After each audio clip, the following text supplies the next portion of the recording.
Breaking news here on CBS Sports HQ. An arrest warrant has been issued for potential #1 NFL draft pick Jalen Carter over his alleged role in a fatal car crash earlier this year in Georgia.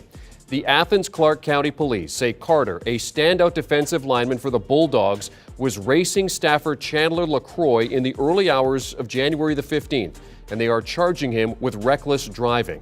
LaCroix and sophomore offensive lineman Devin Willock were killed in the crash. Carter is currently in Indianapolis at the scouting combine. For more on this, let's bring in lead NFL insider Jonathan Jones, who is also at the NFL scouting combine. JJ, what's the latest on this story? So, Jeremy, right over my left shoulder is podium one, and that's where at about 10:30 a.m. Eastern time here, Jalen Carter was scheduled to speak with the media. It's what all of the prospects come through and do, and there was quite a group of media folks around. There's still a group of media folks around because he's still scheduled to speak. In talking with sources here, what I'm told is that he's currently in medicals right now.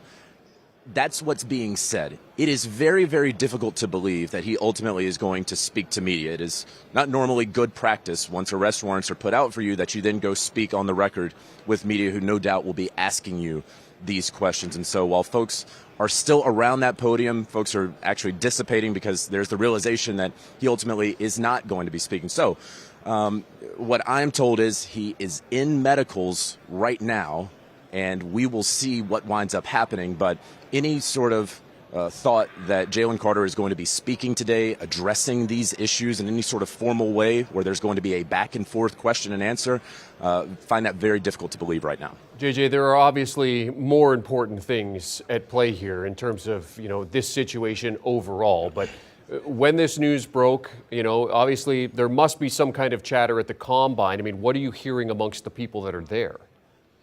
Yeah, you're absolutely right, Jeremy. I mean, very clearly much larger things at play here. But in talking with an agent, and talking with a personnel staffer with one team, and talking with a scout with a team that has a top 10, let's say, draft pick in April's draft, the returns right now are this has to impact his draft stock. You have a guy who, listen, I know that there have been some media folks who have talked about character issues with Jalen Carter. I inspected that this week in talking with a number of folks. Hey, what is that about?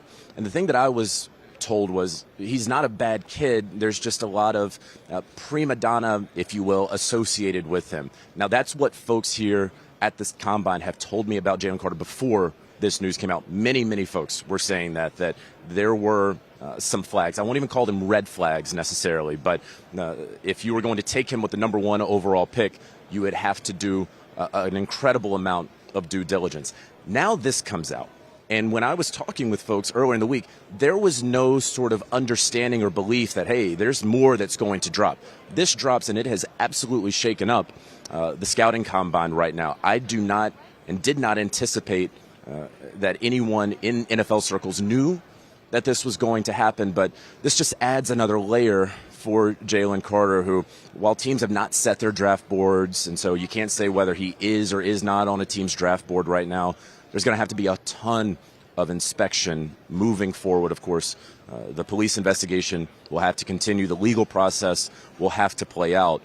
But if he was a #1 overall pick before today, it's very, very hard to believe that when the Chicago Bears ultimately trade that #1 pick, or if they were to somehow stay there and have to take someone who is not a quarterback, very hard to believe that Jalen Carter is going to be that top pick in April's draft. JJ, any insight on what this does for his combine as it is now? I mean, you said he's in medicals and he was scheduled to speak, but obviously we're not expecting him to speak.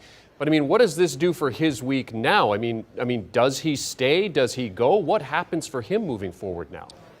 Yeah, this is an educated guess here, but understanding that he has one of the top agents in Drew Rosenhaus, the best practice here would be for him to head back home, to not be here, to not work out, to not participate in anything. There's going to be the Georgia Pro Day later on this spring. There's going to be plenty of opportunities for him to have workouts and private visits with teams and top 30 visits when he goes into those team facilities and they ask every question under the sun and potentially works out for these teams. So, excuse me, here I don't see anything else happening with Jalen Carter. I think that he ultimately goes home. We're not going to see him work out or bench press or anything like that. I would be very, very surprised if he's sticking around Indianapolis beyond today. And as you said, I mean, his agent's going to advise him that probably that's the best thing to do at this point in time. Certainly don't want to hurt your draft stock any further by doing anything that might aggravate the situation. CBS Sports HQ lead NFL insider Jonathan Jones joining us from Indianapolis